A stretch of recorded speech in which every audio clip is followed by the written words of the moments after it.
sampai diri supaya ke depan kalau sudah sampai harus sudah sampai supaya ke depan, karena tadi mereka sudah muncul tapi karena terjebak macet. Tim medis Dr. Yose dan kawan-kawan.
Bagaimana kawan-kawan di depan jalan yang berdiri yang mengambil foto di depan terminal.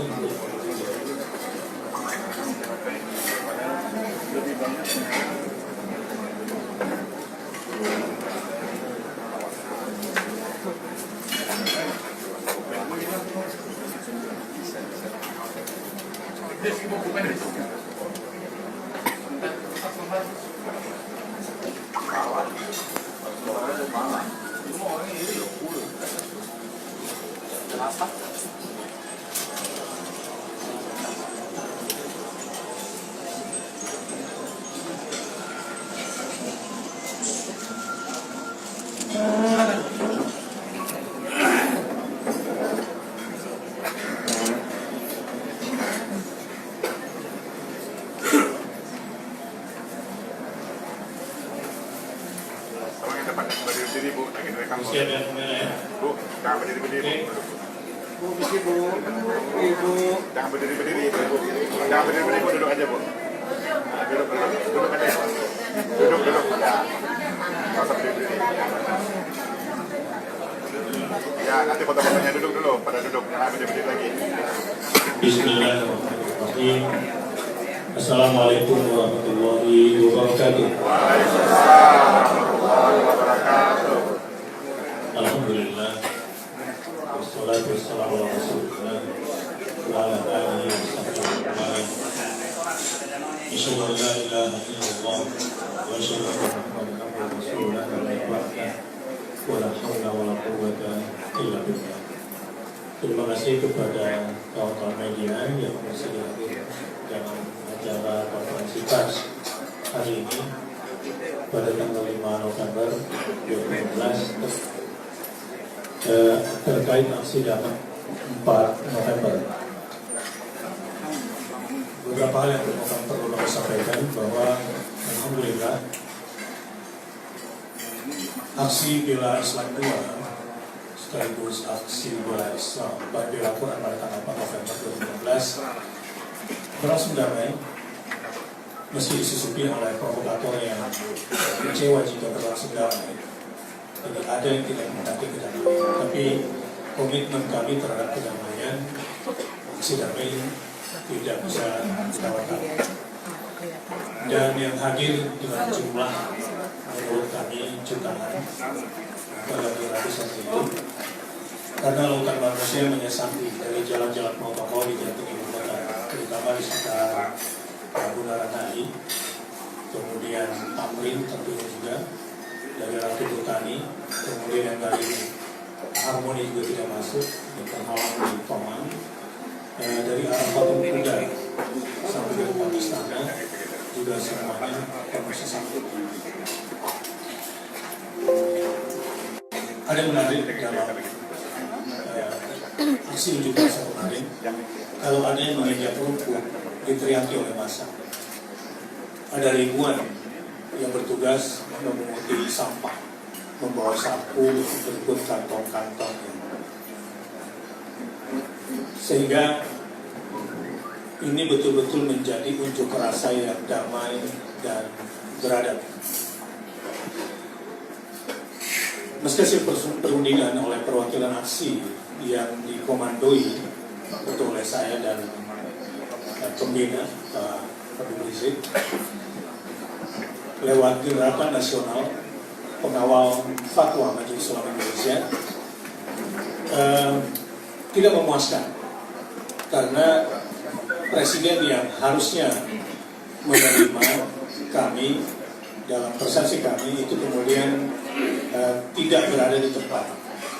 Kami hanya diterima oleh perwakilan resmi Presiden yang dipimpin oleh Menko Polhukam Bapak Wiranto.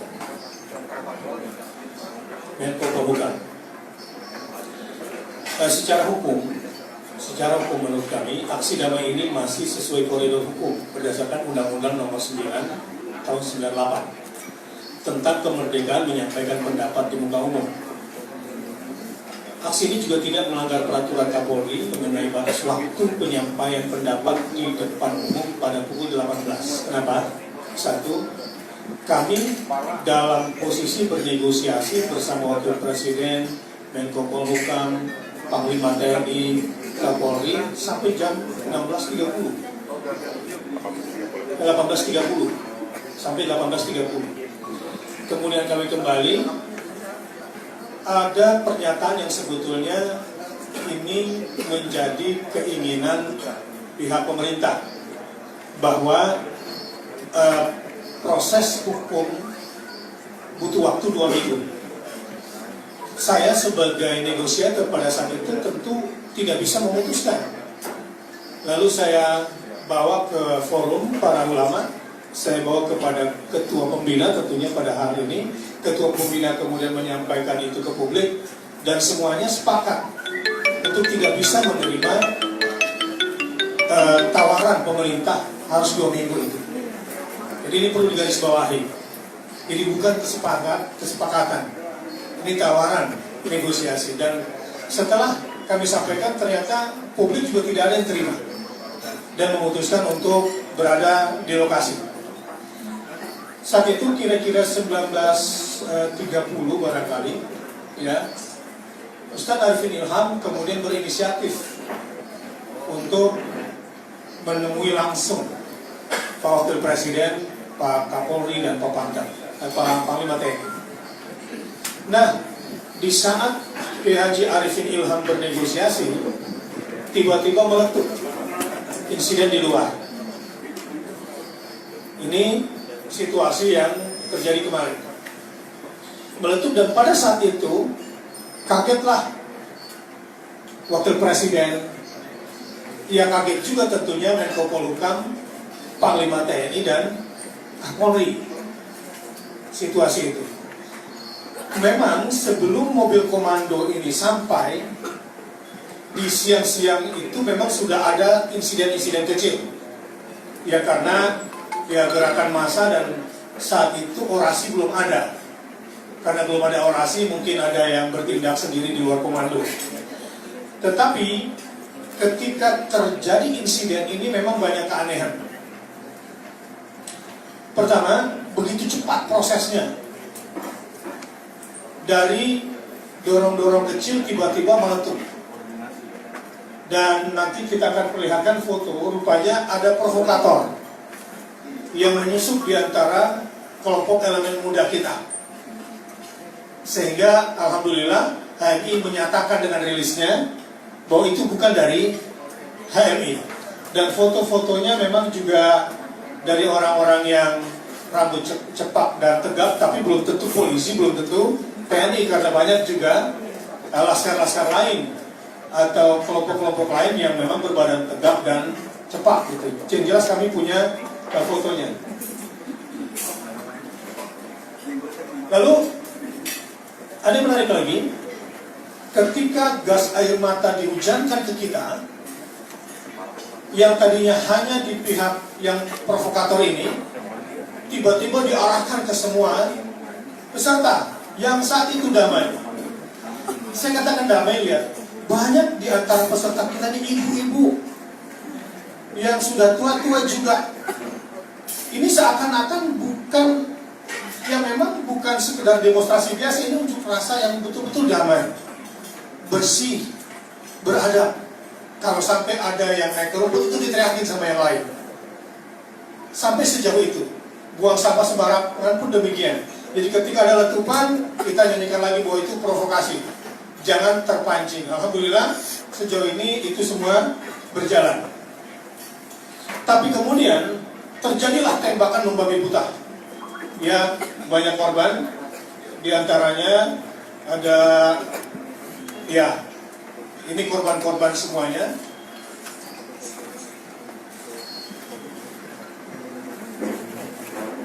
Ini dari Rumah Sakit Budi Kemuliaan yang bekerja dengan sigap. Ya, yang bekerja dengan sigap. Pelan-pelan, pelan-pelan. Satu-satu.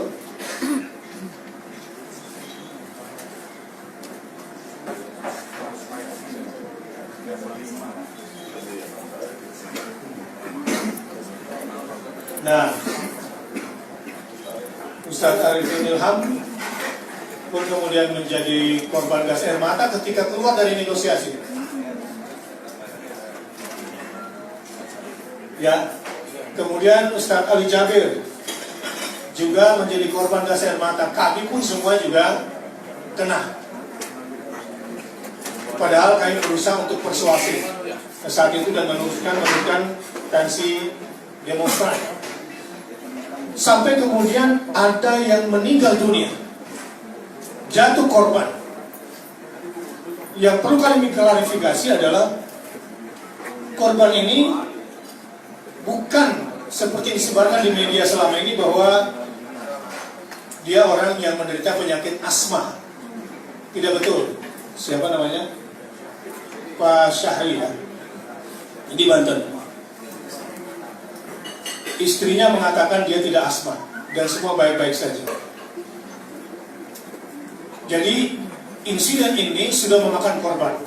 Dan tadi menarik bahwa ketika itu Pak Kapolri berteriak dengan suara yang sangat keras agar menghentikan ini semua. Tapi ternyata tembakan air mata bukan cuma tembakan air mata saja, tetapi peluru karet juga dilepaskan. Dan motor-motor yang kemudian di luar dugaan kami itu menabrak dan menggilas. Masya Allah. Sehingga korban nanti secara detail akan dijelaskan. Ini tadi foto secara sekilas, tapi satu persatu saya minta diulang. Inilah kejadiannya. Secara kronologis, kejadian itu boleh saya bacakan begini. Pukul 10 waktu Indonesia bagian Barat, ini tentu pagi hari kejadiannya, GNPF memberikan pengarahan terbatas kepada pengendali barisan aksi dan para orator dengan pesan yang kuat bahwa ini adalah aksi damai dan harus menunjukkan akhlakul karimah. Ini di Senayan, di Masjid Istiqlal maksud saya, yang saya sendiri memimpinnya. Pukul 11 pagi, pimpinan GNPF bersama para ulama menetapkan kesepakatan target aksi damai yang akan diperjuangkan kepada Presiden Jokowi. 3. Usai sholat Jumat di Masjid Istiqlal, semua peserta barisan aksi melakukan long march menuju istana sesuai rute yang ditetapkan. Dan alhamdulillah semua tertib dan tidak melanggar rute-rute yang sudah kita tetapkan. Orasi di depan istana baru dimulai setelah asar. Setelah kami agak tertahan karena sudah penuh sesak masa di depan itu. 4. Pelaksanaan orasi berjalan lancar dengan orator bergantian dari berbagai elemen yang dipimpin langsung oleh Habib Rizik Syihab sebagai pembina di GNPF MUI ini. Masuklah kepada keterangan tentang periode perundingan, dan ini saya terlibat langsung. Jadi juru runding yang pertama adalah saya dengan Ki Haji Muhammad Zaitun Rasmin, yang saat itu ketika kami masuk hanya diterima oleh Pak Wiranto dan beberapa menteri, termasuk ada anggota Dewan dari Komisi 3 dan anggota DPD RI di situ. Kami hanya pembawa pesan yang tidak berhak merubah, karena kami diutus untuk menjumpai Presiden, dan Presiden tidak ada, maka kami katakan kami tidak berani bernegosiasi. Kembalilah kami dan bermusyawarah lagi dengan para tokoh dan tokoh nasional juga yang ada di situ. Dan kemudian kita sampaikan kepada ketua pembina, lalu kemudian disampaikan ke publik, menyatakan tidak bisa, tidak menerima kalau hanya dilayani oleh utusan resmi, bukan oleh Presiden langsung. Lalu kami datang untuk yang kedua kalinya, lama menunggu, bernegosiasi, sehingga pada akhirnya Pak Pangdam dan Kapolda yang datang langsung untuk berjumpa dengan Habib Rizik dan menyampaikan. Nah, di atas mobil komando maksud kami, itu pun kami bernegosiasi. Negosiasi kami pada akhirnya oke. Kami bersedia untuk diterima oleh RI 2 dengan catatan tidak berubah, tangkap Ahok. Jadi sekali lagi, ini gak ada urusan sama politik. Ketika Presiden mengatakan ditunggangi oleh aktor politik, ya, kami tidak punya urusan itu. Dan perjuangan kami sampai hari ini tetap tangkap Ahok. Dan kami tidak akan berhenti. Kami akan terus kejar hukum ini, tegakkan keadilan ini. Dan kepada masyarakat, inilah amar ma'ruf nahi munkar. Di sini kita harus ikut berjuang menegakkan supremasi hukum, khususnya dalam hal penistaan agama ini. Dan kami tidak mau bergeser. Tidak mau bergeser. Ada yang menggeser kami ke politik, dipancing dengan bahasa politik, tidak. Bahwa ini murni adalah penegakan hukum, tangkap penista agama, dan utamanya adalah Basuki Cahayapurnama alias Ahok itu.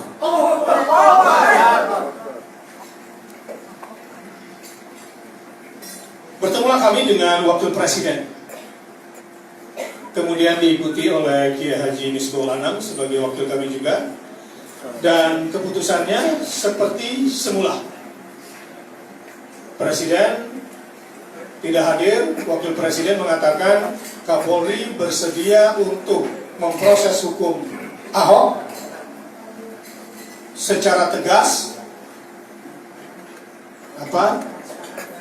cepat dan transparan. Ini kan kami kejar ini semua, dan kami tidak akan berhenti untuk itu.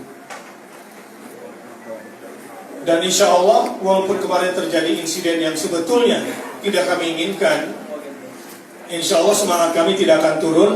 Dan kepada semua yang ikut berjuang menegakkan hukum ini, jangan pernah turun semangat.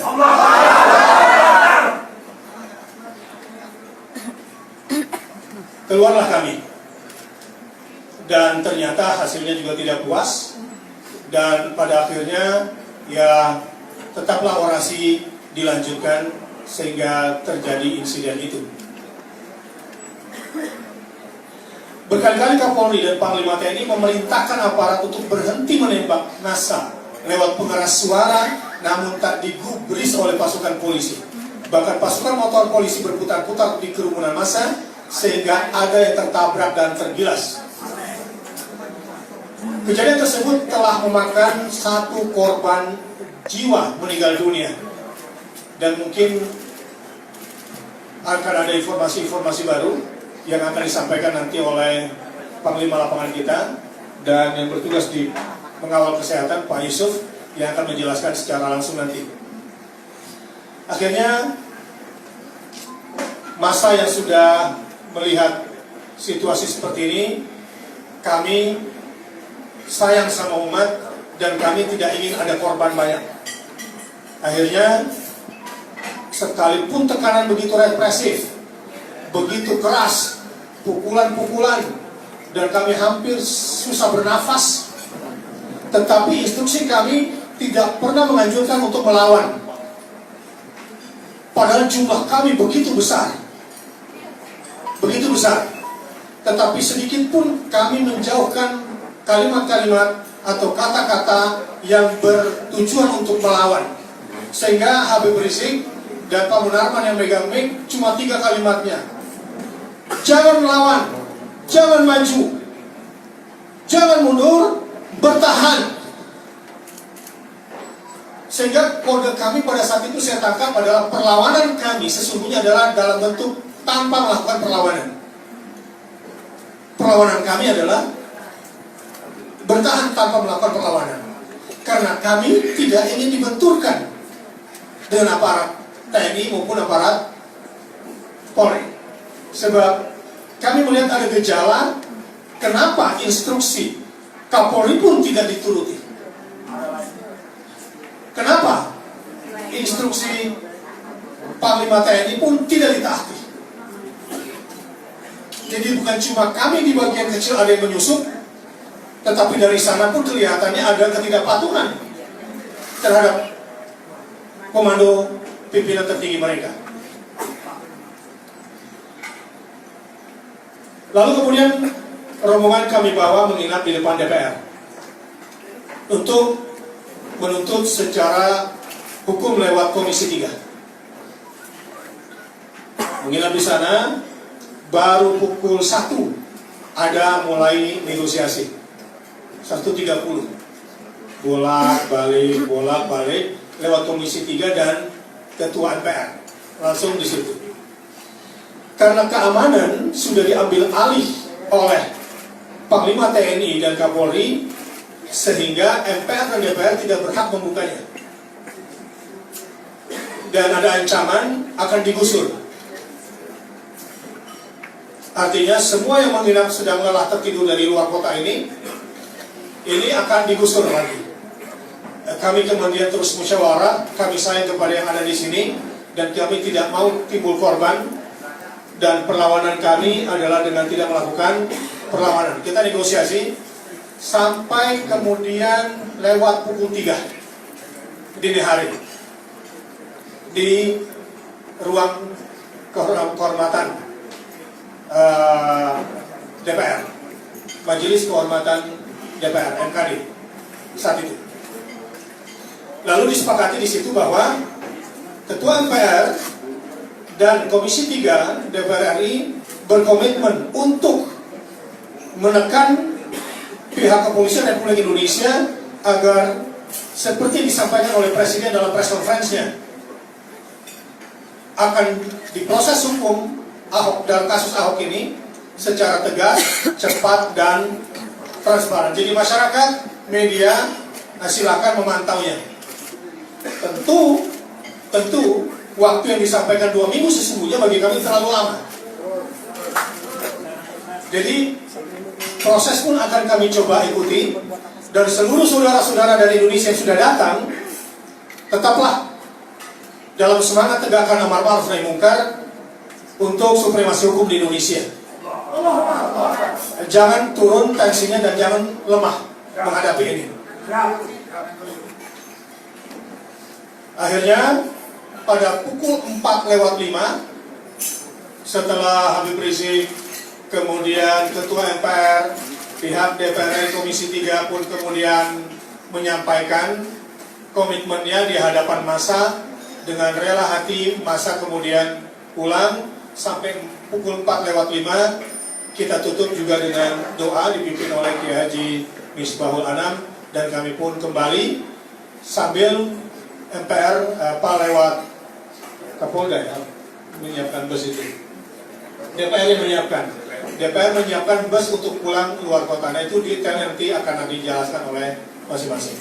Ini sekilas penyampaian dari saya, dan Habib Rizik atau yang lain dulu.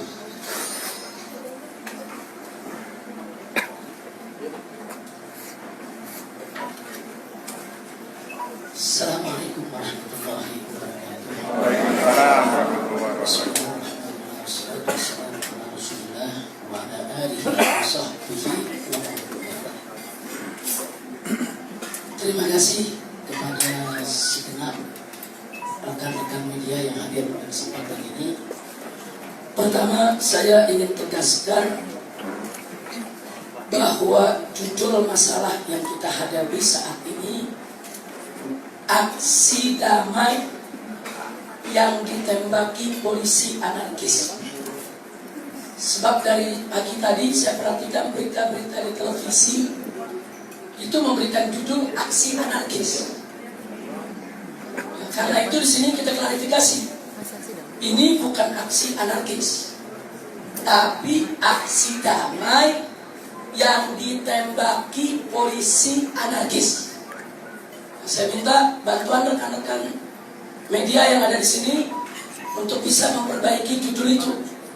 Nah, jadi jangan media justru ikut menyerang umat Islam, ikut memposisikan umat Islam sebagai pihak yang bersalah. Nah, tadi sudah dibacakan, kronologisnya sudah sangat lengkap sekali, rinci, sebagaimana sudah didengarkan oleh semua. Nah, yang berikutnya, poin pertama yang ingin saya sampaikan di sini, bahwa Presiden Republik Indonesia Bapak Joko Widodo telah melakukan kebohongan. Sekali lagi saya ulangi, Presiden bohong tentang kesepakatan antara istana dengan peserta aksi. Itu tidak pernah ada. Yang ada adalah pihak istana memberikan tawaran kepada peserta aksi, yang kemudian tawaran itu ditolak oleh peserta aksi. Nah, jadi sekali lagi saya ulangi, Presiden bohong tentang ada kesepakatan. Yang betul ada tawaran dari istana sebagai solusi atau sebagai jawaban daripada apa yang diinginkan para peserta aksi, kemudian tawaran itu ditolak oleh peserta aksi. Jadi sampai malam pun nego belum selesai. Ustadz Arifin Ilham itu resmi diutus oleh GNPF MUI untuk melakukan nego, dan di dalam bertemu dengan Wakapolri, Menko. Nah, tapi tiba-tiba nego ini masih berlangsung, di depan sudah tembak-tembakan. Nah, jadi sekali lagi, nego itu belum selesai, kesepakatan tidak ada. Nah, jadi sekali lagi tolong Presiden jangan bohong. Presiden itu pemimpin negara, kepala negara. Jangan melakukan kebohongan, dan jangan sekali-kali mengajarkan rakyat yaitu dengan ajaran kebohongan. Yang kedua, yang juga ingin saya sampaikan di sini, ternyata juga mendengar siaran pers yang digelar tadi oleh Mabes Polri yang disampaikan oleh Humas, ternyata polisi juga bohong. Sekali lagi saya sampaikan, polisi juga bohong. Polisi di dalam membubarkan massa yang ikut aksi bela Islam bukan hanya menggunakan gas air mata. Bohong. Polisi juga menggunakan yaitu peluru karet. Nah, nanti kita minta penjelasan dari dokter kita yang datang yang menangani para korban. Dan bukan itu saja, juga melakukan penganiayaan kepada peserta aksi. Jadi bukan hanya gas air mata, ada penganiayaan. Nah, dan ditambah lagi menggunakan kendaraan untuk menabrak peserta aksi dan menggilasnya. Nah, ini lebih berbahaya dari gas air mata. Jadi sekali lagi di sini polisi jangan bohong. Kita jujur saja lah. Nah, jangan rakyat diajarkan kebohongan. Kalau presidennya bohong, polisinya bohong, mau jadi apa negeri kita? Kita minta belajarlah kita ini jadi orang-orang jujur untuk membangun negeri. Nah kemudian, kalau polisi beralasan protap bahwa malam tidak boleh demo, harus dibubarkan. Nah di sini perlu kita ketahui bahwa keamanan dan keselamatan rakyat mestinya harus lebih dikedepankan daripada melaksanakan protap. Jadi jangan protap itu dijadikan alasan seolah-olah polisi sudah menjalankan aturan. Aturan manapun jika itu membahayakan keamanan dan keselamatan nyawa rakyat, itu harus dikesampingkan. Dalam keadaan darurat di negeri manapun ya seperti itu. Jadi ada aturan-aturan di atas protap itu sendiri. Nah ini yang polisi harus cerdas untuk mengambil keputusan di lapangan. Nah ditambah lagi, saat itu yang berkumpul itu bukan 1.000-2.000 orang. Kalau 1.000 atau 2.000 orang, kemudian ditembakkan dengan gas air mata, itu tidak terlalu membahayakan. Karena massa bisa membubarkan diri untuk menyelamatkan. Ada ruang-ruang tempat dia menyelamatkan diri. Tapi yang hadir ini 2 juta orang. Mereka mau lari kemana? Tidak ada tempat, mereka berdesakan. Jadi kami melihat penembakan gas air mata ke kerumunan jutaan orang yang mereka tidak punya tempat berlindung untuk melarikan diri, ini adalah rencana pembunuhan. Ini pembantaian massal ini. Ini pembantaian. Sekali lagi ini pembantaian. Untung ketika sore kami telah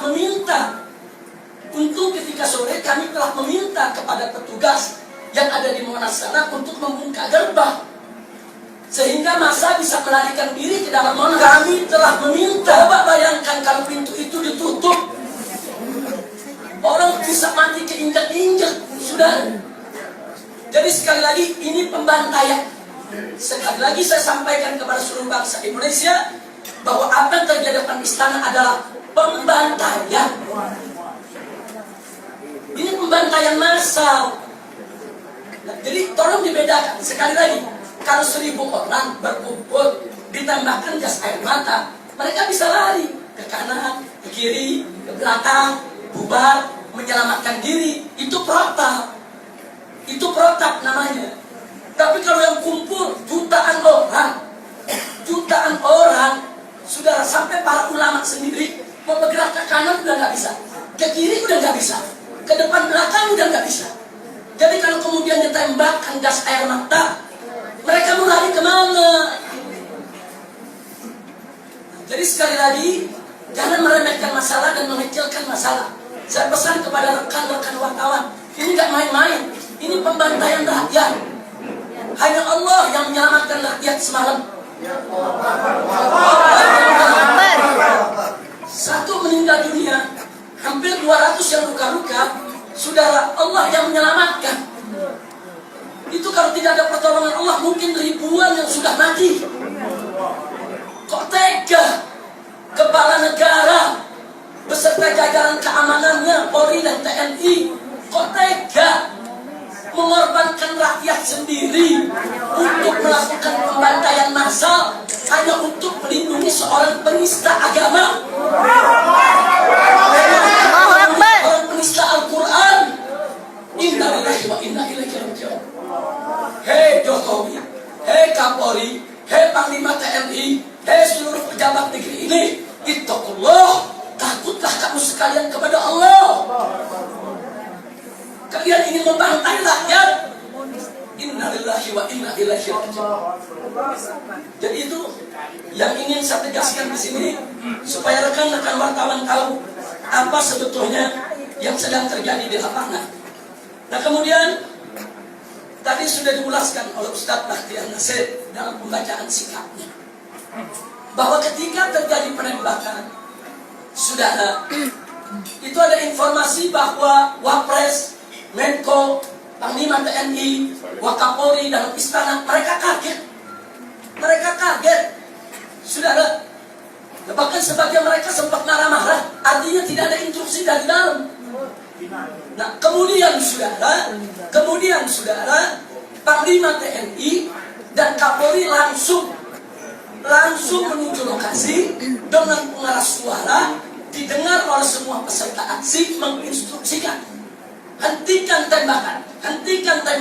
Saya Kapolri, saya Kepala Kepolisian Republik Indonesia, hentikan tembakan. Begitu juga Panglima TNI menyebut dirinya, saya Gatot Nurmantio, saya yaitu Panglima TNI.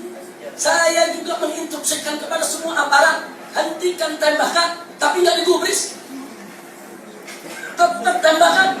Itulah akhirnya yang semula saya dan kawan-kawan waktu ditembaki kami ada paling depan, mobil kami ada di batas paling depan, dan saya, Narman, semua kawan-kawan GNPF yang depan ini merasakan bagaimana perihnya mata, bagaimana sesaknya nafas, bagaimana mualnya perut kita, saudara. Bagaimana kita ini udah hampir setengah mati, tapi kita punya kewajiban itu yang memberikan kekuatan, tenaga. Tetap minta kepada umat, jangan melawan, jangan menyerah. Coba Anda bayangkan, kalau dari mobil komando kemudian ada kata serang, bunuh, lawan, setelah itu sudah terjadi pertumpahan darah. Akan banyak yang mati bersimbah darah dari kedua belah pihak, sudah. Kami tetap berkomitmen, ini aksi damai, ini aksi damai, ini aksi damai. Kami teriak dari mikrofon kami, saudara, hentikan tembakan, stop tembakan. Kita suruhkan kepada pihak aparat dan pihak peserta aksi kami minta, yaitu jangan maju, jangan menyerang, tapi juga jangan bubar, jangan lari, duduk di tempat, tawakal kepada Allah. Kita ajak mereka baca la ilaha illallah, kita ajak mereka baca hasbunallah. Jangan menyerang, jangan menyerang. Jadi saudara, artinya kami dari GNPF MUI sudah menunjukkan komitmen kami. Sampai detik-detik terakhir tetap kami tunjukkan komitmen kami.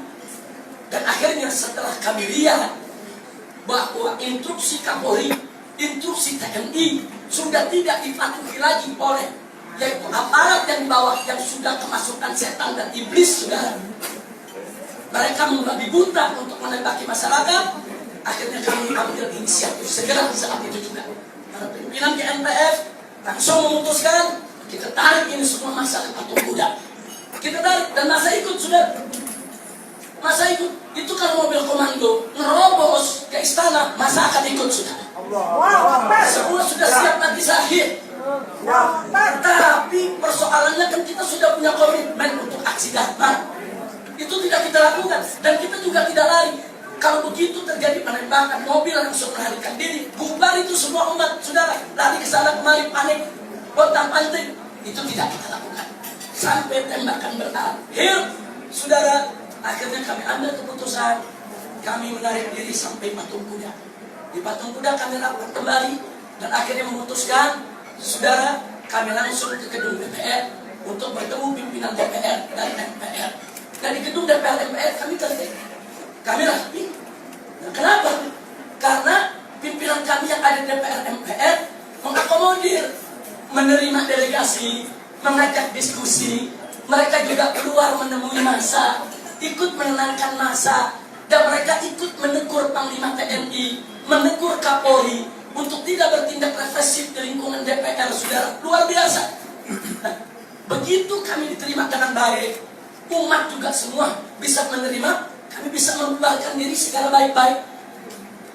Kenapa di istana tidak bisa melakukan hal yang sama? Karena alasannya Presiden Jokowi punya agenda tugas lain, tidak ada tugas di hari kemarin itu yang lebih penting kecuali untuk menyelesaikan kasus penistaan agama. Anda tidak usah ngajari saya bohong, saya tahu itu bohong. Nah, tolong jangan jadi provokator pada pertemuan ini. Jadi yang saya ingin tekankan di sini, saudara, kalau Presiden Jokowi punya agenda lain, saudara, punya agenda lain sepenting apapun, maka kemarin tidak ada agenda yang lebih penting daripada menemui umat untuk memberikan solusi terhadap kasus penistaan agama. Tidak ada yang lebih penting dari itu, saudara. Ini yang datang jutaan orang. Ini yang datang ulama, kiai, habaib, tokoh-tokoh nasional, tokoh kebangsaan, tokoh keagamaan dari berbagai daerah. Jadi sekali lagi, saudara, Presiden tidak menghormati ulama. Presiden tidak menghormati umat Islam. Presiden tidak cepat tanggap untuk mengatasi persoalan daripada penistaan agama. Dan ini sangat kami sesalkan kalau Presiden tidak punya sikap negarawan, kalau Presiden tidak punya sikap leadership, saudara, yang semestinya dimiliki oleh seorang pemimpin. Kemudian yang berikutnya, saudara, yang berikutnya yang ingin saya sampaikan di sini, bahwa apa yang telah disampaikan Presiden, jadi setelah chaos, setelah jatuh korban, baru Presiden itu menyampaikan siaran pers, mengundang berbagai media, dan media dijadikan corong oleh Presiden, saudara, untuk membentuk opini-opini pencitraan untuk Presiden. di mana Presiden sudah berpura-pura terima kasih kepada ulama yang telah melakukan aksi damai dari pagi sampai sore. Dan kemudian setelah itu Presiden saudara mengkritik habis-habisan dan kenapa terjadi daripada chaos. Maka kita sampaikan penyebab chaosnya itu adalah Presiden. Penyebab chaosnya itu adalah Presiden. Kalau kita mencari provokator utama dari chaos itu adalah Presiden. Yang bertanggung jawab adalah Presiden. Hati-hati, Presiden bertanggung jawab terhadap pembantaian massal yang dilakukan semalam. Baik Presiden menginstruksikan atau tidak menginstruksikan, langsung atau tidak langsung, karena Presiden tidak mau menemui para ulama, para tokoh, delegasi yang telah ditunjuk, itu termasuk provokasi utama. Jadi kita mesti berpikir cerdas lah, jangan dibulak-balik itu berita di berbagai media. Jangan dibulak-balik. Saya minta akan disampaikan kali ini oleh Ustaz Bakhtiar telah dibacakan, dan saya tambahkan ini semua bisa disampaikan kepada publik secara utuh, supaya kita tidak lagi menyembunyikan kebenaran. Negara kita ini ada dalam keadaan bahaya seperti ini. Kalau hukum mau dilanggar, kalau konstitusi mau diinjak-injak, maka kita minta bantuan semua media untuk bergabung bersama kita dalam rangka untuk menegakkan kedaulatan hukum konstitusi negara kesatuan Republik Indonesia. Yang terakhir barusan disinggung oleh Ustaz Bakhtiar Nasir. Kalau instruksi Kapolri dan Panglima TNI tidak digubris, pasukan tetap melakukan penembakan, maka patut diduga ada komando lain. Tanda kutip, ada komando lain. Nah, maka itu pemerintah, DPR, semua yang bertanggung jawab di negeri ini harus mencari siapa itu yang memberikan komando lain. Harus dicari siapa itu yang memberikan komando lain. Karena ini komando pembantaian rakyat, pembantaian massal. Sekali lagi saya ulangi, walaupun polisi berkali-kali mengatakan ini kan cuma menembakkan gas air mata, ini kan cuma menembakkan gas air mata. Sebelum kau bicara, kau lihat dulu, yang kau tembakkan gas air mata jutaan orang yang tidak punya tempat lari. Itu namanya pembantaian, itu namanya pembunuhan, bukan pembubaran. Saudara, bukan. Itu namanya pembantaian dan pembunuhan. Sehingga Presiden Jokowi bertanggung jawab atas itu semua.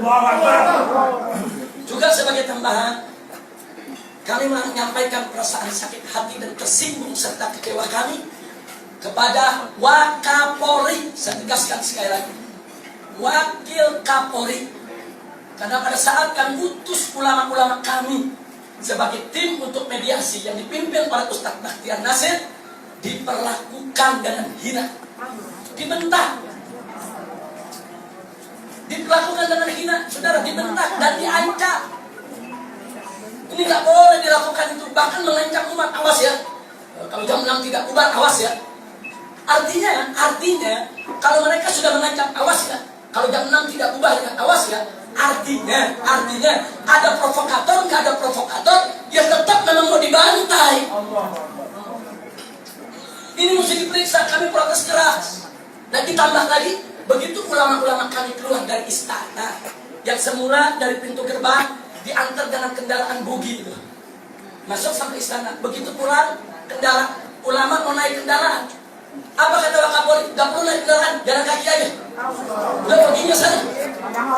Tapi untung ketika itu ada Pak Menteri turun, oh jangan begitu, biar utusan ini naik ke mobil bogi saja. Untung ada menterinya yang menenangkan saudara.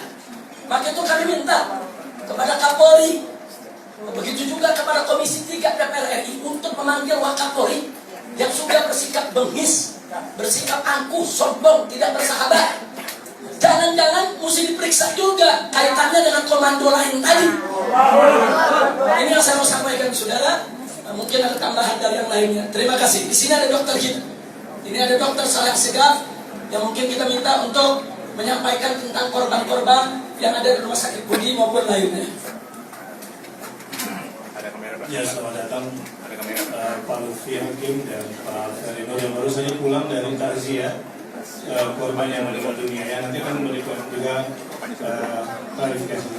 Oke, silakan Pak Yusuf Muhammad dan Pak Dr. Soleh nanti akan menjelaskan pesan. Terima kasih. Assalamualaikum warahmatullahi wabarakatuh. Sebelum saya menceritakan bagaimana kronologis kejadian dan situasi di Rumah Sakit Budi Kemuliaan, saya ingin sedikit menambahkan.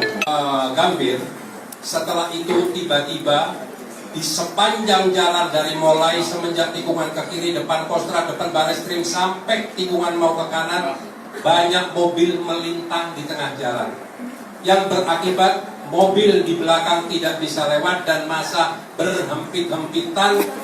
Mau lari ke kanan masih ditutup Monas, mau ke belakang dari Istiqlal massa ratusan ribu, di depan buntu.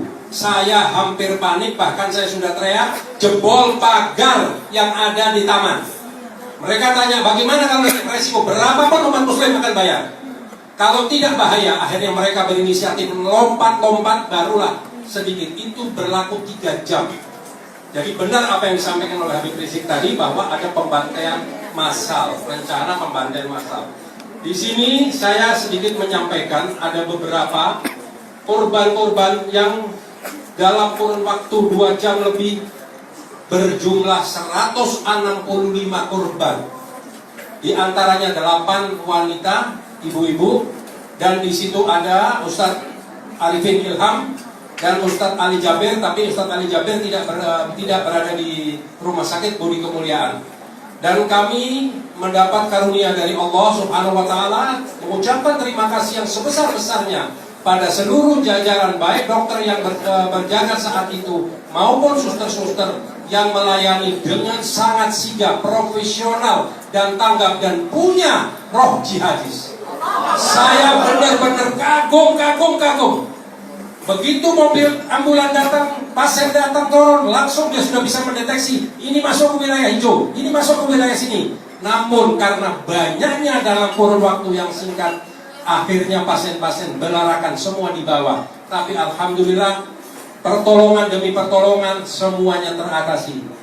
Maka kalau seandainya ini hanya dibilang, tadi saya mendengar langsung itu hanya gas air mata. Mari saya pinjam 1 gas air mata, saya tembakin ke aparat, biar merasakan juga sama nasibnya dengan kita. Jadi jangan selalu memperintir aparat seolah-olah sudah menjadi media mainstream, dengan cepat tanggap memberikan informasi yang tidak akurat. Itulah yang saya mau sampaikan, dan secara medis nanti agar bisa disampaikan oleh dokter kita yang memang mengerti masalah-masalah korban, apakah masih ada yang masih ada di rumah sakit atau sudah meninggalkan rumah sakit. Terima kasih. Assalamualaikum warahmatullahi wabarakatuh. Jadi saya koordinator medis untuk gerakan ini PMUI. Jadi kita jumlah personilnya lebih dari 100 yang kita sebar dengan ambulan lebih kurang 30-an. Bahkan ada tambahan-tambahan yang tidak saya tidak tercatat. Home base-nya adalah Rumah Sakit Budi Kemuliaan. Kenapa kami pilih rumah sakit ini? Karena pertama saya tugas di situ, yang kedua dekat dengan lokasi. Lalu ada lokasi evakuasi beberapa tempat yang memudahkan kami untuk dikirim ke sana. Kami dibantu juga oleh tim Mercy yang sudah pengalaman tidak hanya di Indonesia sampai ke Gaza, Dr. Yose Rizal beserta timnya. Nah, jumlah pasien saya sendiri pagi tadi melihat di media, ya saya jadi ketawa. Nah, pasiennya di bawah 10, di bawah 12. Nah, yang saya tanganin aja di Budi Kemuliaan 165. Jadi di rumah sakit lain saya dapat informasi itu lebih dari 40. Bahkan satu korban pagi tadi saya ke RSCM dioperasi tadi pagi dengan cedera di mata. Cedera di mata di daerah sclera, ada robekan sehingga perlu dioperasi. Ada lagi satu yang dioperasi karena patah tulang di daerah kaki dan di daerah tungkainya. Nah, memang jumlah pasien yang membludak dalam waktu yang sangat singkat memang merepotkan juga rumah sakit, tapi semua karena bantuan Allah dan semangat daripada yang menangani, karena ini berjuang untuk sesuatu yang sangat mulia. Maka saya juga sebagai dokter, saya nggak bisa ngomong ini tenaga apa yang menggerakkan mereka itu. Jadi yang paling banyak itu lebih dari 130 kasus kena gas air mata. Jadi sebetulnya ucapan bahwa gas air mata itu hanya gas air mata, tadi saya setuju. Kalau yang ngomong nggak apa-apa ya dibalikin dulu kepada yang bersangkutan gitu. Karena namanya gas itu akan masuk ke saluran napas. Nah itu buktinya ada yang meninggal, walaupun bukan di rumah sakit Budi Kemuliaan. Jadi kalau orang ada penyakit dasar, kena yang seperti itu, saluran napas itu sangat sensitif. Dan dia bisa menyebabkan pembengkakan itu bisa menyebabkan sumbatan dalam napas dan menimbulkan meninggal. Memang meninggal itu urusan Allah, tapi pemicunya yang penting gitu. Tadi saya mendengar dari Habib Rizik bagaimana yang melakukan itu tidak itu dalam teori yang sifatnya teori evakuasi. Mesti kalau memang niatnya preventif, ya mesti dicarikan saluran-saluran keluar. Masa yang banyak kalau tidak ada saluran keluar, ya saya setuju kalau itu pembantaian. Ya, jadi dari kasus-kasus yang kami tangani, yang dirawat, yang kami rujuk ke rumah sakit lain, yang tadi dioperasi itu di rumah sakit Cipto Mangunkusumo, di rumah sakit Tarakan, itu 2 rumah sakit. Nah, sedangkan yang Gatot Subroto dari kawan-kawan lain yang di luar GNPF yang mengirim ke Gatot Subroto dan sampai meninggal. Jadi termasuk Ustadz Arifin Ilham yang di samping kena gas air mata, dia ada tanda-tanda satu benturan yang tumpul. Nah, yang kami perkirakan mungkin itu dari bulur karet, dari daerah sebelah kiri gitu. Lalu tadi yang paling banyak, yang paling menyulitkan kami itu pada anak-anak, karena kena gas air mata pada anak bisa merangsang dia sampai seperti tampilan orang yang kejam gitu. Nah itu yang agak, karena anak-anak itu kan rentan, atau orang tua gitu. Apalagi dia punya penyakit dasar. Ada beberapa yang kena penyakit diabetes, kencing manis gitu. Nah itu reaksinya agak beda dengan orang yang muda yang masih segar gitu. Mungkin itu saja dari sisi medis yang kami ketemukan. Di rumah sakit Budi Kemuliaan, alhamdulillah tadi pagi ada 1 yang sudah keluar sudah nyata segar. Tapi di rumah sakit tadi itu saja masih dioperasi. Dari sisi medis dari beberapa pasien yang datang ke rumah sakit kemarin. Mungkin itu saja.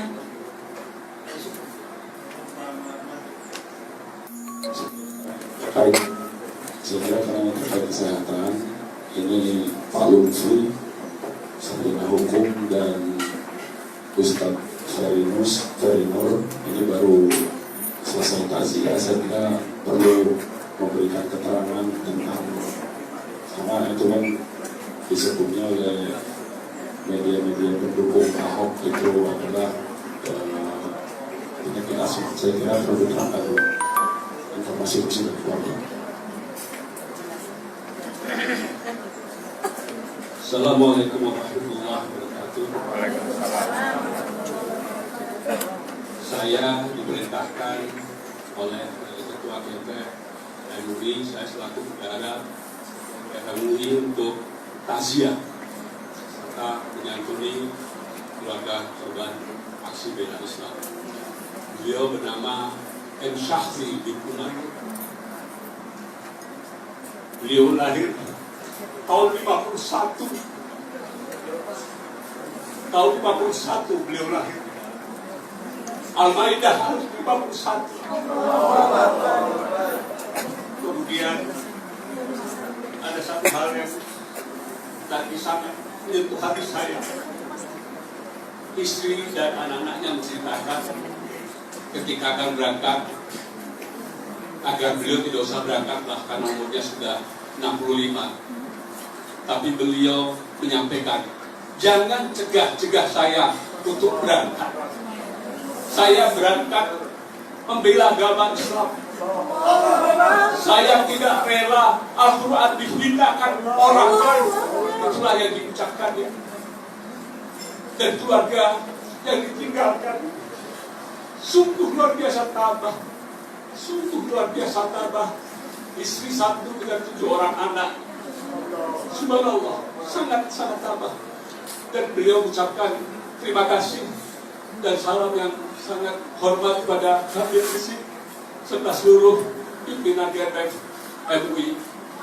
Dan kami juga sampaikan salam dari bukan hanya GNPF MUI, tapi juga berbagai ucapan selamat dari berbagai negara yang ikut mendoakan agar beliau wafat sesuai dengan cita-citanya yang diucapkannya sendiri.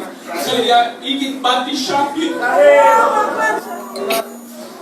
Demikian saja bisa sampaikan. Mohon maaf kalau ada ibu sedang dalam menyampaikan. Assalamualaikum warahmatullahi wabarakatuh.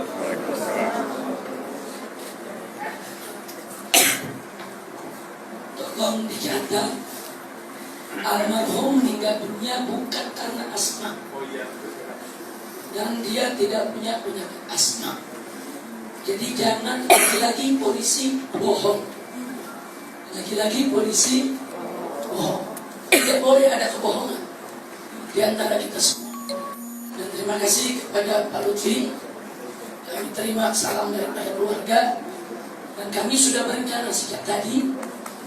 Sebetulnya kalau tidak ada siaran pers ini, seluruh pengurus GNPF akan terima duka. Tapi karena ada siaran pers dan ini juga menyangkut kewajiban untuk memberi penjelasan kepada umat, maka insya Allah pimpinan daripada Gerakan Nasional Pengarah Fatwa MUI, termasuk saya Ustaz Bakhtiar Nasir, akan meluncur ke rumah duka untuk takziah. Dan kalau para wartawan ingin ikut, kita persilakan untuk ikut bersama. Terima kasih. Betul sekali, Bim. Tadi saya sudah tanya kepada istri dan anak-anaknya bahwa saya tanyakan begini, Bim, apakah almarhum memiliki riwayat asma? Oh tidak, sama sekali tidak ada. Jadi beliau betul-betul kena, karena beliau tidak berangkat sendiri ya, ada orang lain. Beliau kena gas air mata di daerah Monas, kemudian diperkirakan meninggal dalam perjalanan begitu, Bim. Terima kasih. Santunan sudah disampaikan. Ya. Santunan jadi perlu kami sampaikan ya, saya selaku bendahara menyampaikan bahwasanya dana yang kami peroleh dalam waktu 5 hari tidak kurang dari 3,5 miliar. Pada hari terakhir tanggal 3 Mei, tanggal 3 November kami memperoleh dana hampir 1 miliar hanya dalam 1 hari. Ya, dan jumlah dana yang kami peroleh itu subhanallah bervariasi sekali. Dari yang paling kecil 50.000, 100.000, 200.000, 300, 500, ada yang sampai 10 juta, ada yang 20 juta, ada yang 100 juta. Dari dalam dan dari luar negeri. Dari luar negeri ada dari London, ada dari diaspora yang di Qatar, ada dari Kuwait, ada dari Malaysia. Ada banyak doa-doa yang dikirimkan kepada kami juga. Luar biasa sekali, dan sungguh kami setiap memperolehnya, kami usahakan selalu kami sampaikan doa kepada mereka. Allahumma sholli alaika ya mutasaddiq. Itu yang kami selalu sampaikan kepada mereka. Demikian. Saya tegaskan soal sumbangan tadi sekali lagi, itu murni dana bantuan umat Islam. Bahkan ada yang mentransfer lewat ATM cuma 10.000. Itu dahsyat luar biasa. Jadi bukan dana partai politik sebagaimana difitnahkan. Nah, karena itu yang memfitnah sedemikian rupa, sebaiknya gentleman sebut saja partai politik mana, sebut saja aktor politik yang mana. Nah, jangan melemparkan bola yang menjadi fitnah. Nah, karena itu gentleman saja. Oh, yang mendanai si fulan, mari kita buktikan. Jadi ini sumbangan umat. Sekali lagi sumbangan umat. Jadi ada dari diantara ini tabung-tabung gas air mata yang semalam berhasil kita ambil dokumentasinya. Ini dari diantara ini merah yang judulnya Red Cartridge Extra Strong. Jadi itu yang mungkin bisa menyebabkan kematian. Ya, yang merah ini, 2 merah. Ya, ini tabung apa? Gas air matanya. Ini cukup banyak. Ini cukup banyak. Ya, ditembakkan ke arah peserta aksi damai. Ya, saya mau membuktikan. Ya, ada kita punya film. Kita ya di stop dulu, pause. Ini film kita didokumentasikan oleh tim kita yang tergabung dalam GTN, yaitu dari Laskar Muslim Indonesia. Ini Pak Yanto ya yang mendokumentasikan.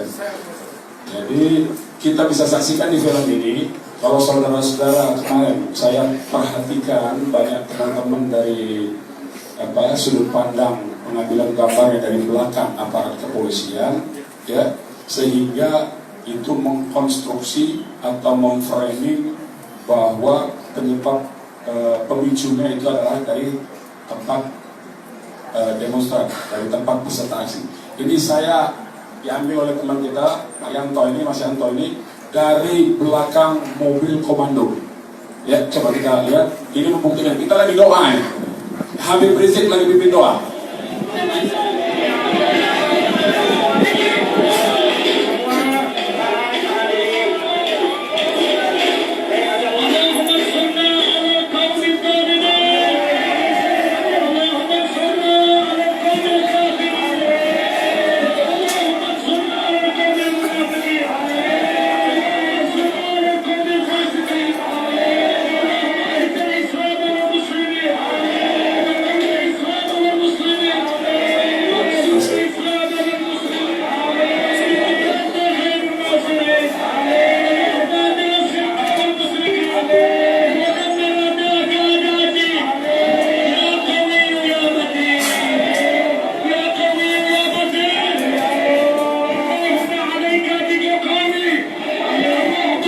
Sudah ada asap, kita lagi doa, asap sudah ditembakkan, gas air mata di ujung, itu sudah mau ditembakkan, sudah mau ditembakkan, kau mau ditembakkan.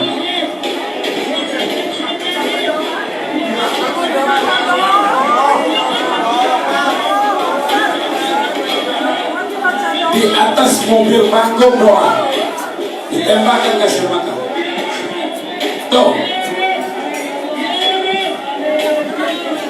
Ini peserta dulu kemana? Tuh, ditembakkan.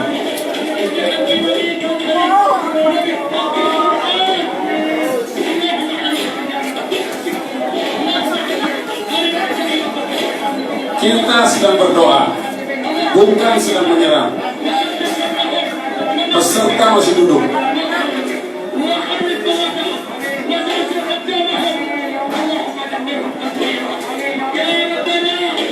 Tuh, terus-terusan tembakan.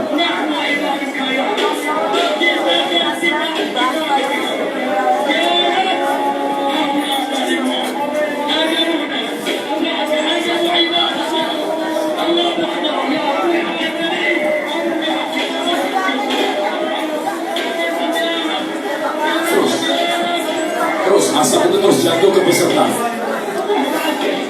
Peserta mulai kena perih, tapi tidak melakukan perlawanan. Peserta sudah mulai perih, mukanya, matanya, tidak beranjak sedikit pun, tidak menyerang, duduk, bahkan ada yang duduk.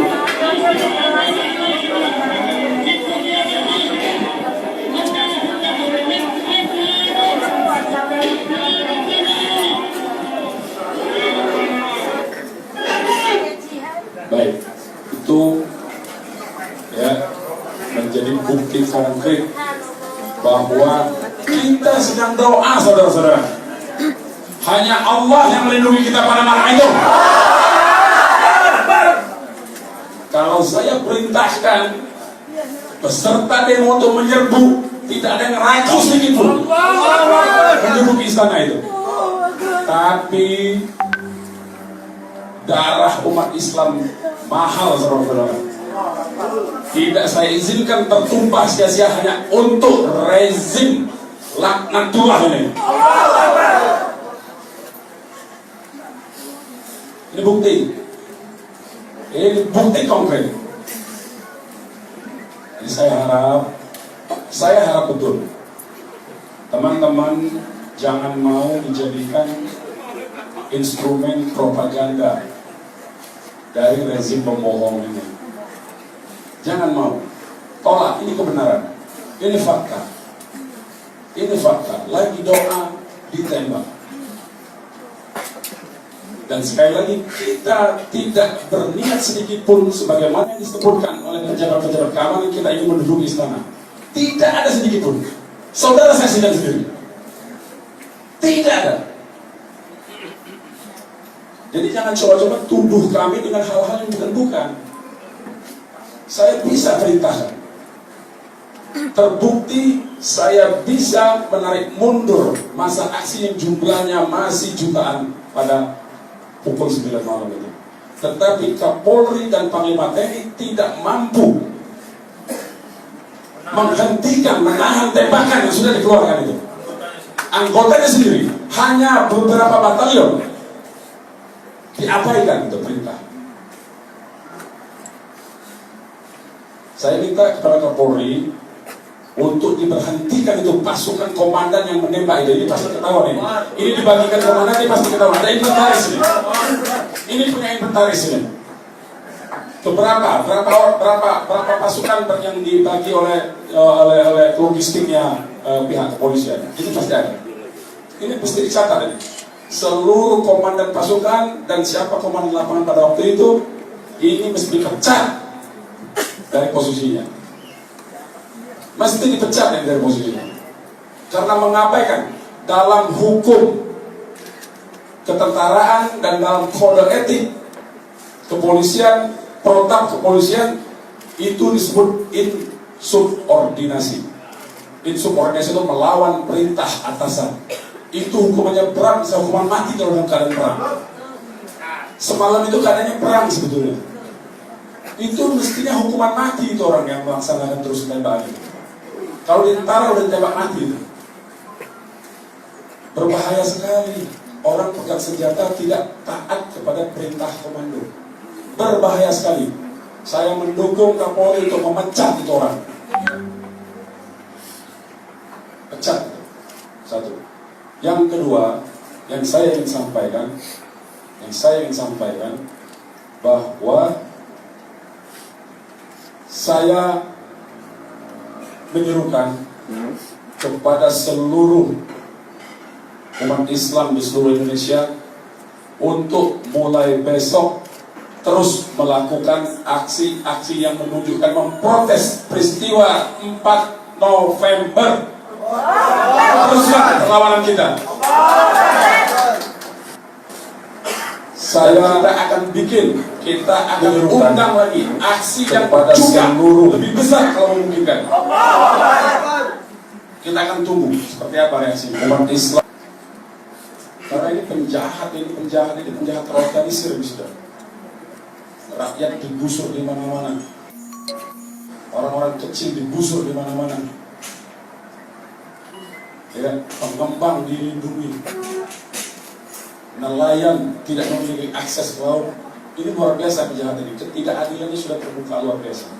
Jadi saya kira para teman-teman yang saya harapkan, kita tidak minta Anda untuk mendukung, tapi kita minta Anda untuk proporsional dan adil.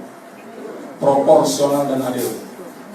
Ya, tidak untuk mendukung siapapun. Proporsional dan adil. Itulah yang kita harapkan dari teman-teman sekalian dari media. Saya kira itu saja dari saya. Terima kasih. Wassalamualaikum warahmatullahi wabarakatuh. Baik, selanjutnya kalau ada yang ingin bertanya, nanti saya akan distribusikan. 1, 2, dari mata. 1, 2. Ada lagi di belakang? Oke, kita sebentar.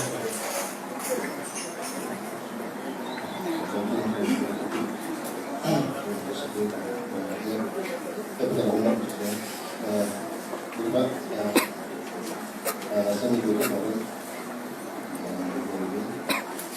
ada satu yang proses klarifikasi kasus menjalankan kemarin, katanya itu setelah ada presentasi yang melakukan perusahaan di jaringan, itu katanya terjadi peserta tuduhannya ke peserta yang baru pulang dari karena itu katanya yang didorong korban dari wartawan. Dua, seorang wartawan yang istimewa karena sudah bertemu dengan Zulkifli Hasan bahwa selasa besok akan memanggil Kapolri selasa besok. Enggak, saya rasa itu akan diklarifikasi dulu. Terima kasih. Maaf untuk persoalan pertama. Kebetulan tadi saya melihat berita di salah satu televisi, itu Kapolres Jakarta Utara sudah menyatakan bahwa mereka yang melakukan pengerusakan di penjaringan tidak ada kaitan dengan peserta aksi di istana. Nah, bahkan dikatakan itu justru dikenali sebagai warga-warga sekitar. Sebagai warga-warga sekitar, saya pikir itu cukup menjadi klarifikasi daripada pihak kepolisian. Dan memang tidak ada kaitan dengan peserta aksi. Lagi pula, kita di peserta aksi ini kan mulai terjadi chaos itu kan jam 8 ya. Ya, jam setengah 8. Nah, sementara pada saat yang sama mereka terjadi juga di penjaringan, kan nggak mungkin dari istana mereka pulang ke sana baru kejadian. Jadi dari sisi waktu aja tuh sudah nggak mungkin begitu, kecuali kalau dari sisi waktu jam 8 bubar di istana, kejadian di sana jam 12. Ini hampir bersamaan, cuma beda beberapa menit saja. Dan yang paling penting adalah Kapolres Jakarta Utara sudah mengklarifikasi di televisi tadi pagi yang saya dengar bahwa itu adalah tidak ada kaitan dengan aksi bela Islam yang digelar depan istana. Terima kasih. Ada urusan sidang istimewa MPR, itu urusan MPR. Tambahan dikit tadi saya lupa. Jadi yang meninggal dalam kaitan aksi ini selain yang meninggal langsung karena gas air mata, semalam itu ada peserta aksi yang pulang ke rumahnya lebih kurang jam 10 di daerah Jakarta Selatan, ditabrak lari dan berada di rumah sakit Pertamina sampai semalam pukul 4 subuh, ya bukan malam, pukul 4 subuh ada yang melaporkan bahwa yang ditabrak lari ini belum sadar, sampai subuh itu belum sadar. Kenapa kita konsen menyampaikan ini? Karena dia bagian korban tabrak lari, bagian dari peserta aksi kita. Yang mungkin itu kita akan telusuri di rumah sakit Pertamina. Bagaimana? Karena semalam itu belum ada keluarganya. Yang memberitahu itu bukan keluarganya, tetapi masyarakat yang kebetulan lewat dan menemukan dan mengantarkan ke rumah sakit. Ini kita lihat solidaritas umat Islam ya. Jadi betapa umat Islam sangat luar biasa dalam aksi ini. Yang kedua, semalam perlu saya umumkan juga mungkin waktu kita mundur dari depan istana menuju ke DPR, itu termasuk Menteri Agama Bapak Lukman Hakim itu ikut lompat ternyata semalam itu. Ya, Bapak Lukman Hakim, Menteri Agama, dan ada juga pengamat hukum tata negara, ahli hukum tata negara, yaitu Pak Margarito. Itu berada di samping kita. Jadi ini perlu kita sampaikan. Kenapa? Ini seolah-olah menunjukkan bahwa pemerintah itu solid, aksi ini tidak didukung oleh oleh orang pemerintahan, ya, oleh elit-elit, ini aksi jalanan. Tidak, saya buktikan itu semalam di samping saya. Saya kira itu tambahan dari saya. Satu lagi informasi bahwa ada satu peserta aksi meninggal dunia juga di Jakarta Timur karena memang waktu dia ikut aksi sampai menjelang maghrib dia sudah tidak kuat dengan desak-desakan. Begitu desak-desakan, dia berusaha untuk keluar dari desakan tadi dan berhasil. Kemudian pulang ke rumah, tapi kemudian sampai di rumah jatuh, lemas dan meninggal dunia. Jadi walaupun ini bukan karena tembakan, bukan karena gas air mata, tapi juga kita ikut berbelasungkawa.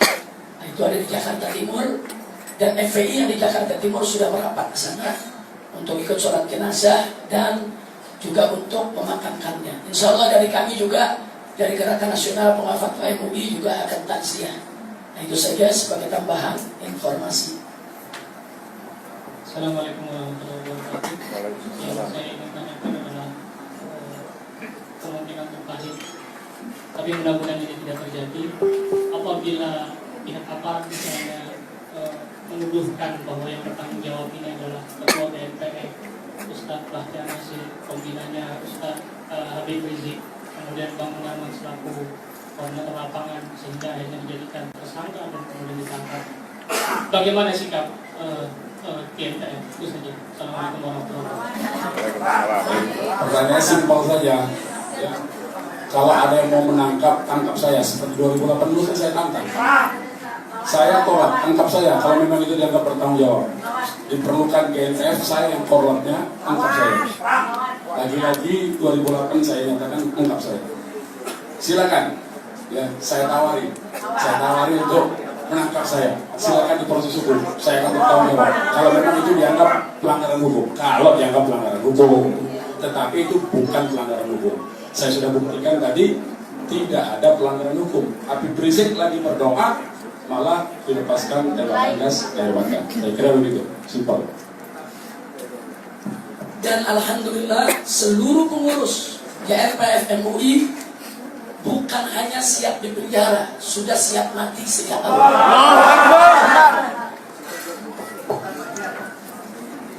Nah, ini pertanyaan, kalau tidak ada yang tutup ya. Ya, berdiri yang mau bertanya. Bacakan.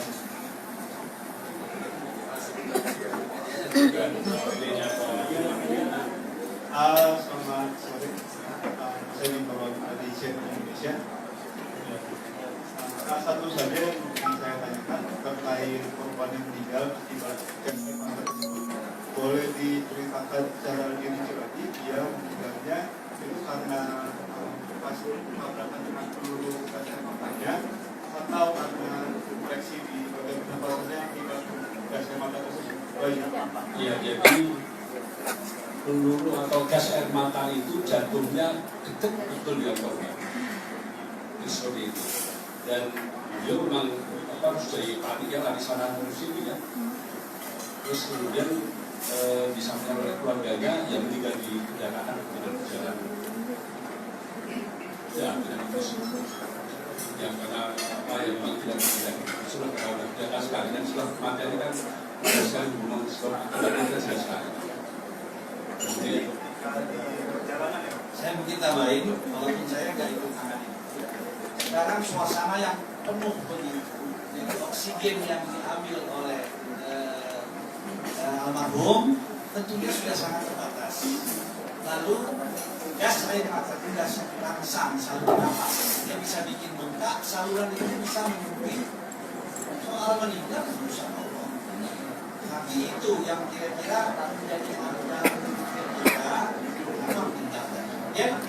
Dan yang meninggal tadi memang mengharapkan mati syahid. Karena dia akan mulia di sisi Allah, tidak mulia di sisi penguasa. Sebentar, ada penjelasan Dr. Soleh yang menarik tadi. Sebagai tambahan argumentasi saya, kalau peristiwa itu saya sebut sebagai pembantaian rakyat. Karena tadi sudah kita sampaikan tadi, saya baru bercerita jutaan orang berkumpul, tidak ada ruang untuk melarikan diri, ditembakkan gas air mata. Tentu ini adalah pembunuhan. Nah, barusan ditambah lagi dengan jutaan orang berkumpul itu, berarti kan kesediaan oksigen itu kan terbatas. Dengan kesediaan oksigen terbatas, ditembakkan gas air mata, ya pembantaian namanya. Saya pikir artinya argumentasi yang saya sampaikan tadi didukung oleh argumentasi medis. Jadi catat baik-baik bahwa peristiwa semalam itu adalah pembantaian massal.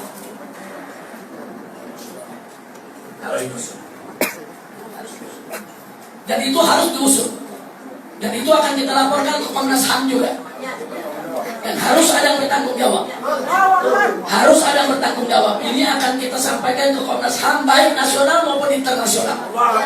Harus ada yang bertanggung jawab. Ini harus diusut sampai tuntas. Pembantaian massal. Mahkamah Internasional. Ada lagi pertanyaan atau tidak ada saya tutup. Oke, tetap cuma.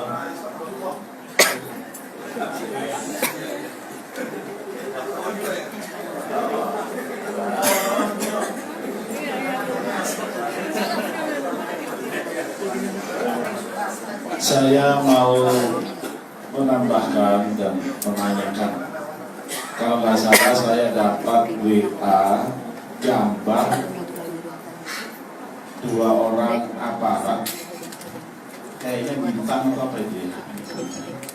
Kemudian 2 orang tokek, ya, sambil begini, apa? Nah itu apakah sudah ada keterangan itu gambar siapa dan sedang bereaksi apa? Kelihatannya kayak nonton TV gitu. Apakah lagi pembantaian itu terus begini? Nah ini produser juga, fotonya itu jam berapa itu? Kalau memang sama persis, berarti mungkin ada kesengajaan. Makasih. Terima kasih. Foto itu memang beredar dan kami sudah dapat fotonya, tapi kami tidak boleh untuk mengomentari foto tersebut sebelum foto tersebut diuji kebenarannya. Nah, karena maklum saat ini kan ada foto-foto juga beredar editan. Ya, saya sendiri ini termasuk salah satu korban paling banyak foto di edit. Jadi kita mesti adil. Kita walaupun kepada lawan kita mesti adil. Itulah ajaran Islam. Nah, Islam mengajarkan kita walaupun kepada lawan tetap kita harus berbuat adil. Jadi saya tidak bisa masukkan itu dalam siaran pers ini sebelum foto itu terbukti sebagaimana mestinya. Terima kasih. Sebentar di sini ada perwakilan dari Kiai Haji Muhammad Arifin Ilham yang semula sebetulnya beliau ingin ikut hadir di tempat ini, tapi kondisinya belum memungkinkan supaya beliau menyampaikan salam dan kondisinya yang terakhir. Silakan.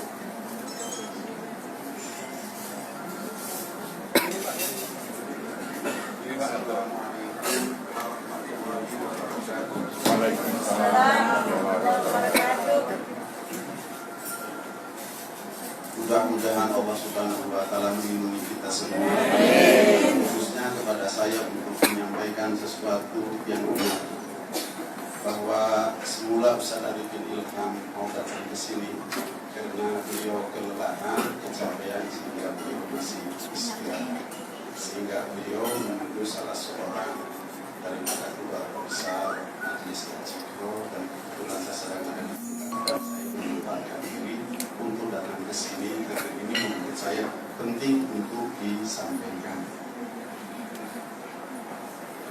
Aksi ini adalah aksi damai yang diikuti oleh tuntunan hati setiap umat manusia yang cinta terhadap ajaran agama Allah Subhanahu wa Ta'ala, cinta kepada Al-Quran dan cinta kepada umat, sehingga semua yang datang tuntutan adalah tuntutan hati, sehingga kumpul umat Islam, kumpul para asatidz, para ulama, para habaib.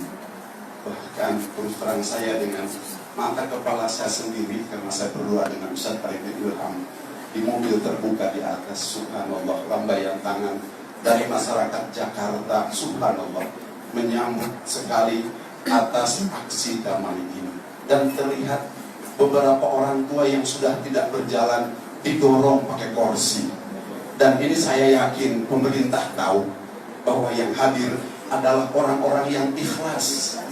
Yang hadir adalah orang-orang yang ikhlas, yang tidak pernah mempersiapkan diri untuk terjadi apa-apa. Mereka ingin bertemu dengan Bapak Jokowi, bersilaturahmi untuk menyampaikan agar keadilan tegak di bumi Indonesia ini. Sehingga ketika Ustaz Arifin Ilham dan saya sendiri yang mendampingi ketika masuk untuk bernegosiasi yang berikutnya, masuk ke dalam istana dan saya dihadang, tidak boleh hanya seorang saja yang bisa masuk, kurang lebih 20 menit beliau masih berbicara dengan Yusuf Kala, wakil presiden, tapi penembakan gas air mata sudah dilakukan. Ini benar-benar merupakan sesuatu yang dilakukan secara biadab kepada umat Islam, kepada para alim ulama, para habaib, terutama para orang tua yang sepuh yang sengaja datang ke sana hanya dengan tuntunan hati yang ikhlas ke sana lillahi ta'ala, tidak ada yang lain. Untuk itu saya setuju kalau ini dituntaskan secara yang harus ada yang bertanggung jawab.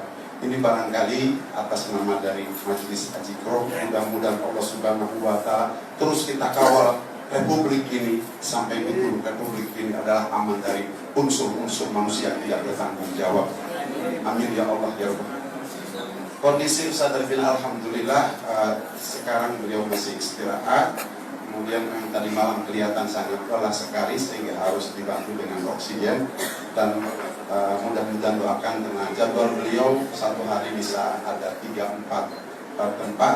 Mudah-mudahan Allah Subhanahu wa Ta'ala bisa melaksanakan tugas dakwah dan zikir ke berbagai tempat. Karena gas air mata, karena beliau turun untuk mendiamkan, untuk meredakan supaya suasana itu supaya redam, sehingga dia lari ke tengah-tengah kita. Begitu, tidak takut lagi dengan tembakan-tembakan. Dia berusaha untuk bagaimana agar umat ini menjadi tenang, agar umat ini tidak melawan kepada aparat. Itu maksud beliau. Karena beliau tidak memiliki persiapan apa-apa, sehingga matanya terkena mata, kemudian entah kena benda apa, kemudian terpaksa harus dilarikan ke terpaksa dilarikan ke rumah sakit. Dan alhamdulillah sekarang kita sudah sembuh. Barangkali ini saja yang dapat sampaikan, kurang lebih yang makin sebesar-besarnya. Wassalamualaikum warahmatullahi wabarakatuh. Yang terakhir dari saya, mungkin masih ada tambahan dari Pak Munarman. Tolong sekali lagi bahwa aksi 4 November adalah aksi damai, bukan aksi anarkis. Jadi kalau pemerintah atau media yang mengatakan itu aksi anarkis, hati-hati. Di sana ada Kiai Haji Muhammad Arifin Ilham, ada Kiai Haji Abdullah bin Mas'ud, ada Kiai Haji Sukron Makmur, kemudian ada Ustadz Solomon, ada Ustadz Ahmad Al-Habsyi, ada Syekh Ali Jabir. Beliau ini semua dikenal sebagai ulama-ulama yang santun, yang ramah, yang tidak suka anarkis, sejuk. Nah, jadi hati-hati. Nah, terus yang kedua, kalau dikatakan juga ada provokator itu harus diusut. Artinya harus diusut. Apakah provokator itu memang dari pihak ketiga yang ingin mengacaukan masalah, atau provokator itu adalah dari pihak yang ingin mengkondisikan? Bisa jadi itu pengkondisian untuk melakukan pembantaian massal, diciptakanlah satu kondisi untuk dijadikan alasan. Nah, ini hanya bisa terbukti dengan pengusutan. Maka itu saya katakan sekali lagi, peristiwa 4 November kemarin ini adalah pembantaian massal, sehingga harus diusut dan harus dipertanggungjawabkan. Jadi tidak boleh dibiarkan, karena ini kejahatan kemanusiaan yang sangat berat. Pembantaian massal itu kejahatan kemanusiaan yang sangat berat. Ini akan kami bawa ke Komnas HAM nasional maupun internasional. Terima kasih. Baik, saya ada satu saja yang ingin saya sampaikan, tapi ini walaupun menyangkut masalah menurut saya privat ya, tapi ini berpengaruh terhadap pergerakan ini.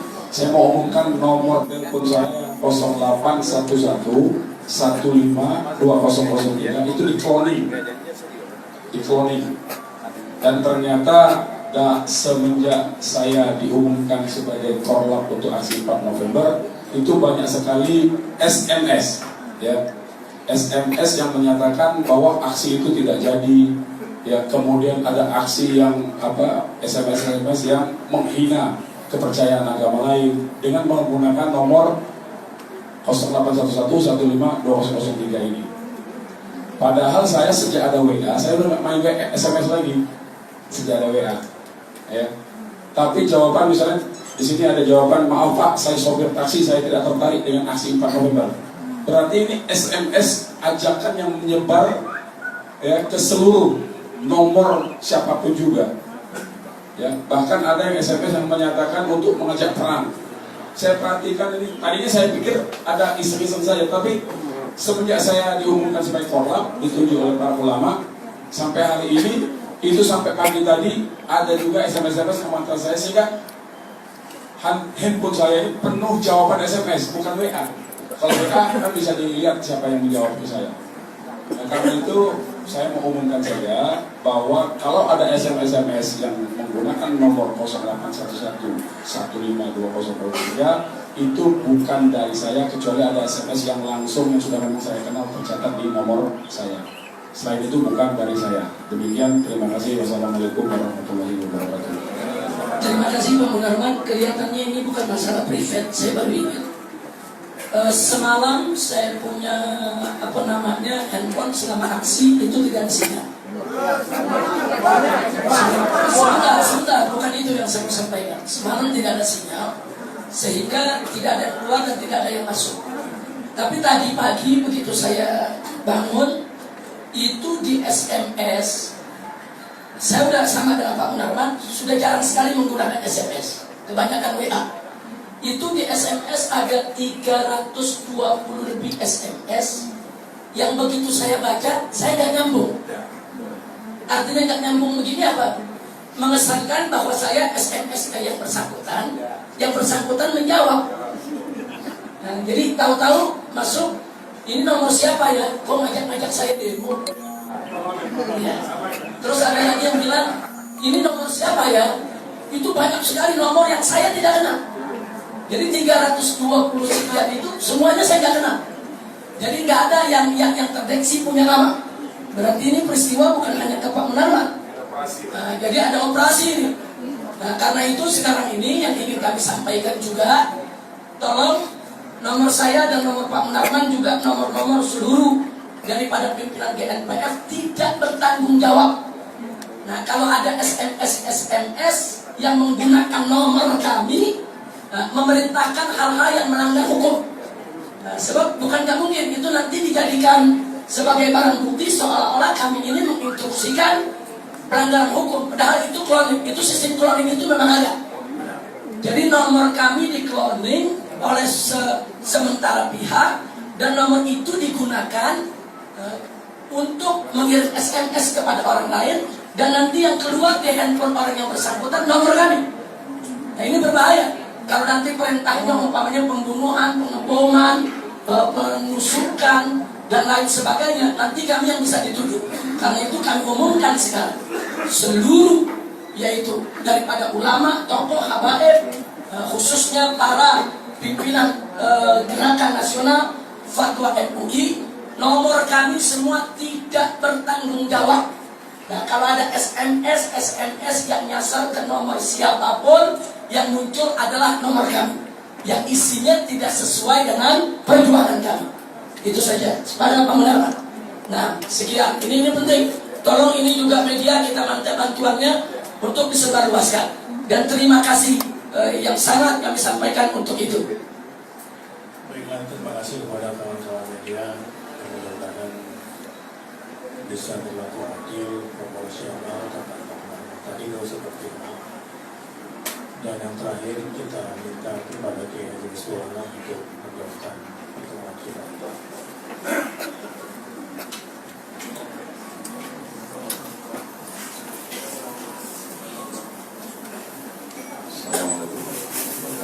Sebelumnya, jadi ada semacam ucapan terima kasih, sebuah cek untuk semua petugas kesehatan yang ada di Rumah Sakit Budi Kemuliaan. Ya, yang akan diwakili oleh Pak Yusuf Martam untuk disiapkan nilainya tidak besar tetapi Assalamualaikum warahmatullahi wabarakatuh. Saya dari Budi Kemuliaan. Budi Kemuliaan usianya udah lebih 100 tahun. Belum ada negeri ini, Budi Kemuliaan sudah ada dulu. Belum ada pemerintah ini, Budi Kemuliaan sudah ada dulu. Saya bersaksi dan saya akan menjadi saksi bagi malaikat-malaikat yang akan datang bahwa saya bersaksi, saya melihat kezaliman terhadap rakyat ini tadi malam. Begitu. Assalamualaikum warahmatullahi wabarakatuh.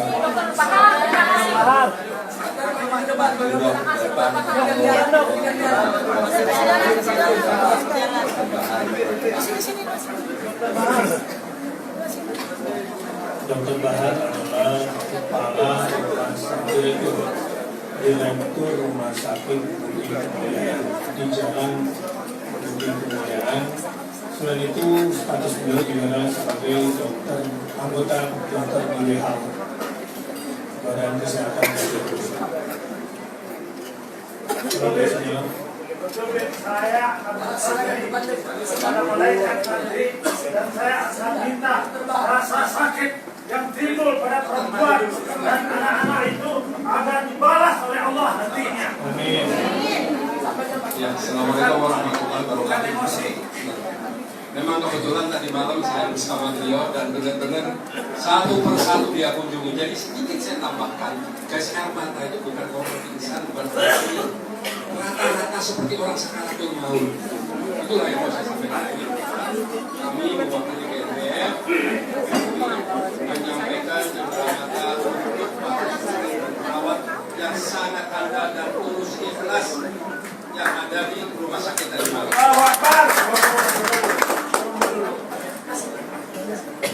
Kemudian itu ada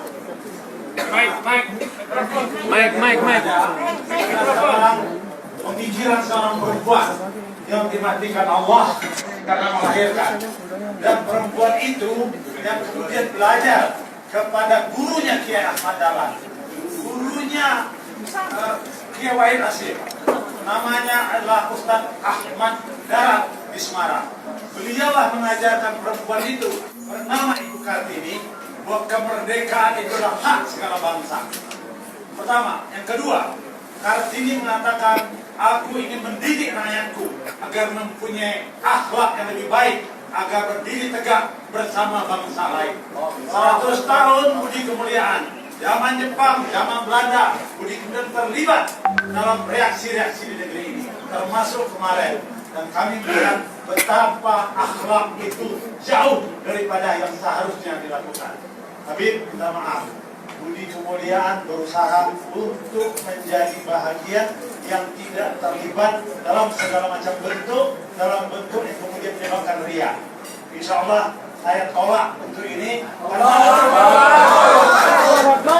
karena anak-anak saya, anak-anak perempuan saya yang semua bekerja di Budi Kemuliaan itu hari ini dan yang akan datang tetap akan menjalankan apa yang diingatkan oleh Ibu Kartini. Kami ingin bekerja untuk rakyat kami di bangsa-bangsa lain. Kami keliling ke negeri ini mengajak orang memuliakan perempuan dan generasi yang akan datang. Kenapa? Karena perempuan itulah yang melahirkan anak-anak dan laki-laki di negeri ini. Di negeri ini kemudian dihinakan seperti tadi malam, maka perempuan-perempuan jauh lebih dihinakan. Terima kasih dan tambahan sebuah keputusan, sebuah kerja yang luar biasa dan sangat profesional, dan kami tentu sangat bangga dan menghargai semua saudara-saudara kepada Kiai Haji Misbah Anam. Silakan.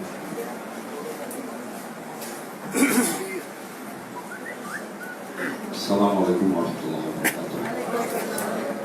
Sebelum kami mengucapkan terima kasih kami dari segenap MUI kepada seluruh elemen masyarakat, kepada para ulama, para habaib, dari berbagai tokoh ormas-ormas, baik ormas agama maupun ormas bangsaan yang telah ikut menyukseskan di hari Jumat tanggal 4 November. Demikian juga ucapan terima kasih kepada kawan-kawan dari media elektronik dan cetak yang telah ikut serta di dalam pemberitaan kegiatan itu.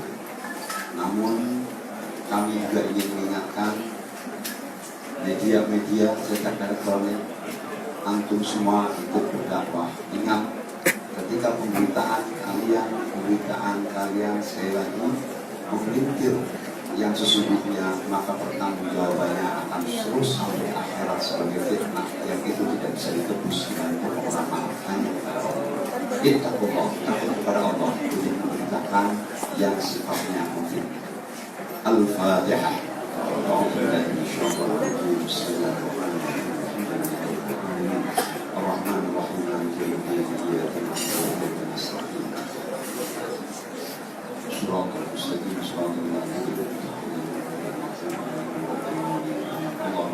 الفاتحة وسر الفاتحة وأنوار الفاتحة وبمعجزة الفاتحة وبهيبة الفاتحة ومن أنزلت إليه سورة الفاتحة